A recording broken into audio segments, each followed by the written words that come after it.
दूसरी बात जो आपने कहा कि इन 10 सालों में जो काम हुआ है, इनफैक्ट इतना ज़्यादा काम हुआ है आपके मंत्रालय के ज़रिए कि हम लोगों के लिए उसको कंप्रीहेंड करने में प्रॉब्लम है।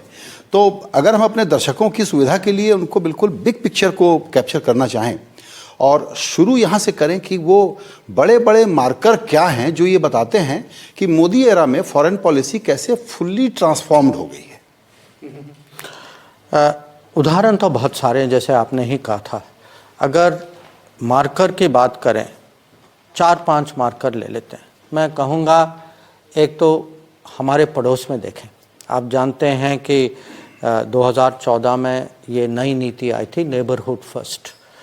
नेबरहुड फर्स्ट का मतलब था कि हम अपने पड़ोस को एक प्राथमिकता दें और उनके साथ जो हमारी डीलिंग्स हो वो माने खुले दिल के साथ जेनरसली, हाँ कि भाई उनकी कोई कभी कभी ऐसी कोई ज़रूरतें होती हैं, हम इस पे ज़्यादा ना पड़ें कि आप हमारे लिए क्या कर रहे हैं, हम आपके लिए, तो सौदा ना हो, कोई एक किस्म से इट्स अ रियल फ्रेंडशिप। तो उसका सबसे बड़ा मार्कर मैं कहूँगा श्रीलंका है कि जब श्रीलंका संकट में पड़ा और उनकी आर्थिक स्थिति इतनी बिगड़ गई थी कि वहाँ माने राष्ट्रपति को भी अपना पद छोड़ना पड़ा, तो और बाकी दुनिया चर्चा तो कर रही थी, पर अगर आप मदद के रूप में देखें कोई कुछ ज़्यादा हेल्प नहीं कर रहा था। और भारत एक देश था जिसने, और हमारे इतिहास में भी पहली बार हमने इतना माने $4.5 बिलियन भी पुट आउट। तो ये मैं कहूँगा नेबरहुड में इसका एक मैसेज क्या है। दूसरा मैसेज, दूसरा मार्कर मैं आपको कहूँगा खाड़ी में होगा, जो मैं इसको अपने किताब में इसको मैं एक्सटेंडेड नेबरहुड कहता हूँ। एक्सटेंडेड क्योंकि अगर विभाजन के पहले अगर आप देखें तो ये हमारा नेबरहुड था, हाँ, पर कहीं पिछले दशकों में हमारे माने सोच से ये निकल गया कि ये इतने दूर नहीं है, उनके साथ हमारे रिश्ते जो हैं बहुत घनिष्ठ होने चाहिए, उतने नहीं थे। आप जानते हैं कि इंदिरा गांधी के बाद नरेंद्र मोदी प्राइम मिनिस्टर थे जो वहाँ यूएई गए, बीच में कोई नहीं गया वहाँ प्राइम मिनिस्टर के लेवल पे। तो अगर आप यूएई के साथ आप अभी हमारे रिश्ते अगर इनकी असेसमेंट आप करें, जहाँ 2014 में थे, अभी वो रिश्ते कहाँ पहुँचे हैं। वो FTA हुआ है, ट्रेड बढ़ा है, हमारी जो वहाँ जो भारतीय समुदाय जो है और उनमें उनकी बहुत बड़ी वृद्धि हुई है। वहाँ एक मंदिर बन रहा है जिसका उद्घाटन अगले महीने होगा।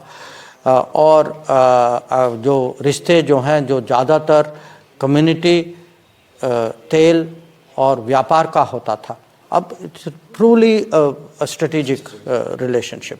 तो वो मैं आपको दूसरा मार्कर दूंगा, श्रीलंका 1, UAE 2। तीसरा मार्कर मैं आपको दुनिया के माने सबसे ऊंचे स्तर में बिग पावर्स का दूंगा, US। जो आपने पिछले साल देखा, जो प्रधानमंत्री का जो US स्टेट विजिट जो हुआ था, आप जानते हैं कि मेरा काफ़ी अनुभव है US के साथ। मैं 2 बार यहाँ मंत्रालय, 3 बार मंत्रालय में उसके साथ डील कर चुका हूँ मंत्री बनने के पहले, और 2 बार मैं US में पोस्टिंग भी कर चुका हूँ। और जो बड़े बड़े विज़िट जो माने जाते हैं, जैसे राजीव गांधी का 1985 वाला विज़िट जो था, या डॉक्टर मनमोहन सिंह का 2005 वाला जिसमें न्यूक्लियर डील हुआ था, या खुद मोदी जी का जो 2014 वाला जो जहाँ मेडिसिन स्क्वायर गार्डन उन्होंने वहाँ संबोधित किया था, ये इस सब में मैं उपस्थित था। तो मैं खुद माने अपना एक किस्म से मैं पर्सनल कंपैरिजन दे सकता हूँ। मेडिसिन स्क्वायर में मैं भी मौजूद था। तो इस बार जो विज़िट जो था, और उससे ज़्यादा विज़िट के रिजल्ट्स जो थे, जो उपलब्धियाँ जो थी, कि एडमिनिस्ट्रेशन भी साथ था, कांग्रेस भी साथ था, उनके बिजनेस की दुनिया भी साथ थी, उनके टेक दुनिया भी साथ थी, हमारी समुदाय तो वैसे भी सपोर्ट करती। तो एक किस्म से वो पूरा सबको लग रहा था कि ये रिलेशनशिप अब एक अलग लेवल पे पहुंचा।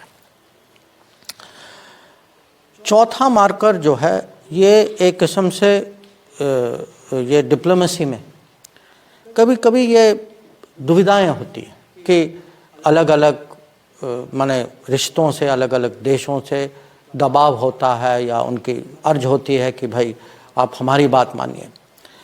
तो अगर आप इसमें, मैं 3 उदाहरण आपको देता हूँ। एक तो यूक्रेन का, कि जहाँ दोनों साइड से अपनी प्रेशर्स थी, और ये प्रेशर जो थी, एक तो ये तेल लेने में भी था, और दूसरा कि हम अपनी G20 अध्यक्षता में इसको कैसे निपटाएं, कि कहीं कॉम्प्रोमाइज़ हम कैसे करें। दूसरा उदाहरण मैं आपको दूंगा क्वाड का, जहां ये 4 देश, क्वाड के देश जो हैं, ये मिलजुल कर कुछ करना चाहते थे। 2007 में भी करना चाहते थे, पर उस समय दबाव के कारण शुरू किया, फिर बीच रास्ते में छोड़ दिया उसको। इस बार जब हम आगे बढ़ना चाह रहे थे तो फिर से प्रेशर तो आए थे हम पर। और अभी हम देख रहे हैं कि जो अभी जो पश्चिम एशिया में जो अभी जो लड़ाई जो चल रही है गाज़ा में, कि हमारे रिश्ते इजराइल के साथ तो बहुत ही घनिष्ठ हैं, वहाँ ये विषय आतंकवाद का विषय भी है, पर तब भी पैलेस्टाइन के साथ हमारी एक वहाँ एक पुरानी पोजीशन भी है। तो ऐसे सिचुएशन में इंडिपेंडेंट स्टांस लेना और माने सोच समझ के लेना, ये नहीं कि बीच का कि भाई हमें छोड़ दो, हम कुछ नहीं कहना चाहते। आप रेलेवेंट भी हैं, पर एक तरफा आपकी पोजीशन नहीं।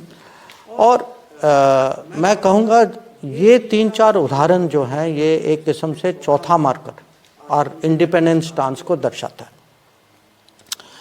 और 5वां मार्कर मैं आपको कोविड का मार्कर दूंगा, कि जो काम हमने वैक्सीन मैत्री में किया, कि करीब 100 देशों को हमने वैक्सीन पहुंचाया, और कुछ ऐसे देश थे जहां उनकी कोई अपेक्षा नहीं थी, कोई संभावना नहीं थी कि उनके यहाँ वैक्सीन पहुंचेगा, और कुछ ऐसे थे जिनको माने उनमें इतनी आक्रोश थी क्योंकि बगल में विकसित देश थे जहाँ ढेर सारे वैक्सीन पड़े थे, कोई उसका उपयोग भी नहीं कर रहा था, पर वो माने शेयर करने के लिए तैयार नहीं थे। अभी भी अगर हम कहीं भी जाएं, मैं हाल ही में युगांडा में था, नॉन अलाइंड कॉन्फ्रेंस की मीटिंग चल रही थी। अभी भी कुछ भारत की बात आए तो लीडर एक के बाद एक खड़े होकर कहेंगे कि भाई संकट के समय में ये एक देश था जो हमारे साथ जुड़े थे। इन्होंने, और उनको ये भी पता है कि जब हम अपने ही लोगों की वैक्सीनेशन हमने ख़त्म नहीं किया था, यहाँ भी वैक्सीनेशन उस समय जारी थी, हाँ, तब भी हम शेयर करने के लिए तैयार थे। और मैं कहूँगा कि ये माने सचमुच दिल छूने वाली बात है, और अगले 10 साल के लिए इसकी जो कृतज्ञता जो है, ये हमारे लिए एक किस्म से बहुत ही पॉजिटिव फोर्स होगी।